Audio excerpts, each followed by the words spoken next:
Greetings, everyone. A very warm welcome to another edition of Exhausted to Extraordinary with me, Dr. Sharon Grossman. And today I'm joined by Richard Medcalf. A warm welcome to you from Miami Beach. And Richard, tell us where you're hanging out. Yeah, hi, Sharon. It's great to be here. I'm just outside what's normally sunny Paris, but today it's pretty cold and wintry Paris. We always think about Paris as this super romantic, amazing European city. So I guess we don't really think about the winter and all the other parts. Well, you're right. It's Paris is must-have destination for any American action series. There's always a car chase in Paris at some point in any franchise, right? There has to be. So, yeah, that's the place. Yeah, well, good to have you. And for those of you who don't know Richard, he describes himself as what you get if you were to put a McKinsey consultant, a slightly unorthodox pastor, and an entrepreneur into a blender. Richard is a leadership consultant and trusted advisor to exceptional CEOs and founders of complex technology-driven businesses and to their leadership teams. His clients are elite performers who've already achieved incredible things and still have the ambition to 10x their impact and influence and achieve something that seems impossible right now. And that can involve one-on-one coaching, taking the leadership team to its next level, or scaling high-performance coaches beyond their team. Now, if that sounds intriguing, then listen up, because in just 7 minutes, Richard's going to share with us how you can free yourself up for strategic activity. All right, Richard, we are super excited now to hear everything you have to say. This is a new topic for us for sure. And so what we're going to do is we're going to start the clock right now. And question number one is, what are the biggest challenges your ideal client faces? Yeah, I guess my ideal clients are generally CEOs or senior leaders in fast-growing companies or companies where technology is changing things rapidly. And they're always trying to have big goals, right? Big ambitions, trying to make big things happen, often with resources which are getting stressed and strained because there's so much going on and so much growth.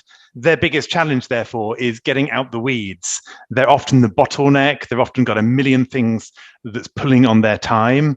They feel there's an infinity of things to deal with, and they're not finding time to think strategically. So they're kind of caught in the incremental and not in, as I like to say, the exponential. Yeah, perfect. So question number two is, what are the typical symptoms that they experience with that problem? Yeah, so I think when you are struggling to find this time for more strategic activity, say you feel that you're caught in the weeds, you might be running fast. Normally, you're probably feeling you're crazy busy. There's so much demands on your time.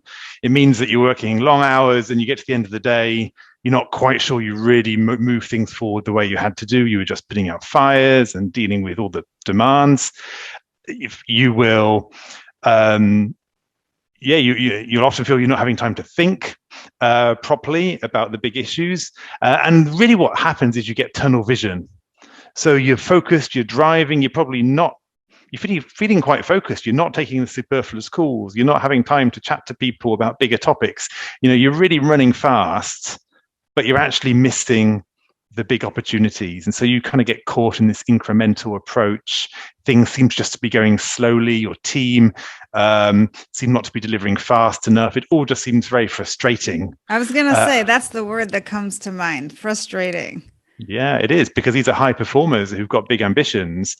And yet, because they're so competent, in fact, so many things are flowing onto them as a person. And suddenly they're overwhelmed and you can't see the wood from the trees anymore.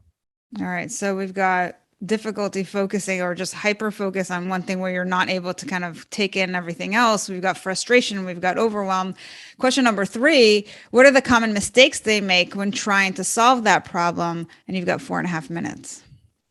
Yeah. So the common mistakes would be things like, trying to find a productivity tip or trick, trying to focus down even more on and cut out even more stuff just to really focus in on things.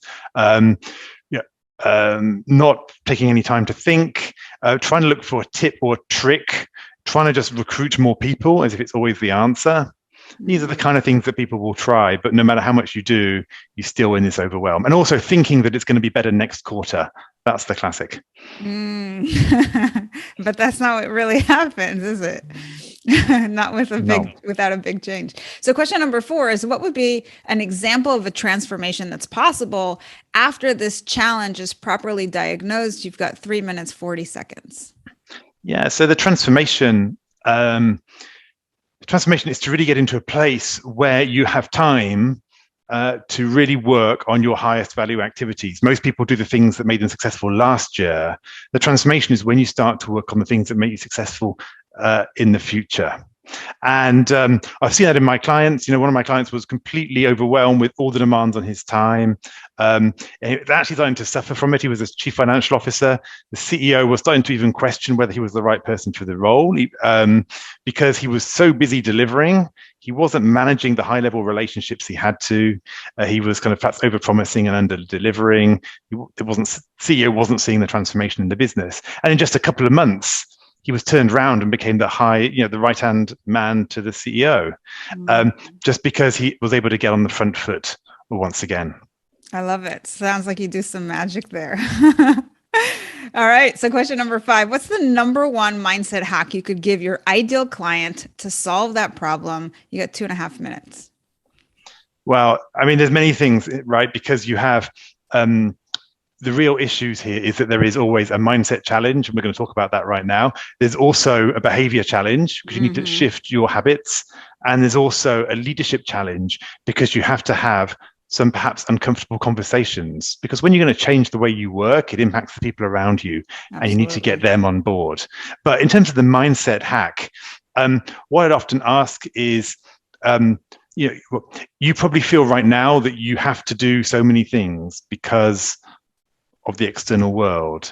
But as for me, the transformation is actually saying, if you were to focus on what's your maximum contribution and focus less on worrying about what people think, about people pleasing, about, am I going to lose my job? Actually, when you focus on contribution and what's my greatest contribution, then it becomes a lot easier to focus on those high value activities. So good.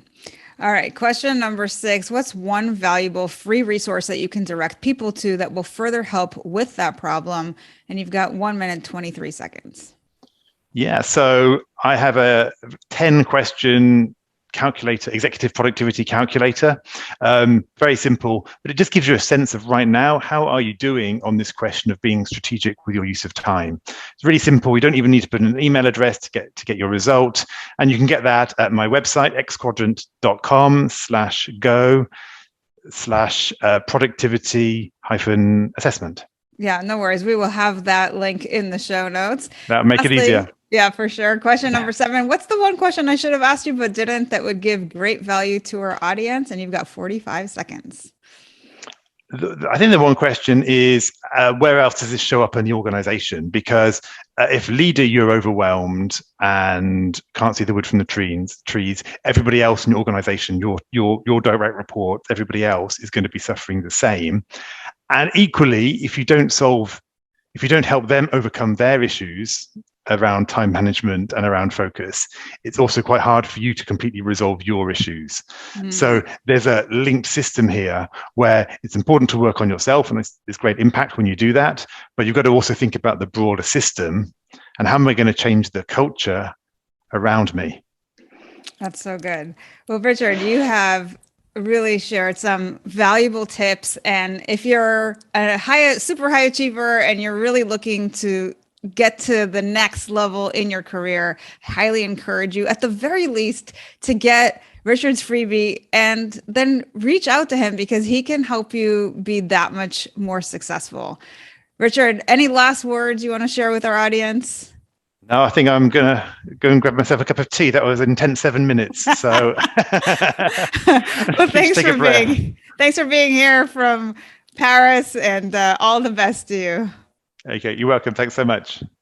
Thanks for checking out the Exhausted to Extraordinary podcast. If you like what we do here, head on over to iTunes to subscribe, like us, and leave us a review. It is very much appreciated. And if you're feeling burned out and want to challenge yourself, Take the 7-day Burnout to Your Best Life Bootcamp. Go to 7dayburnoutchallenge.com to join for free.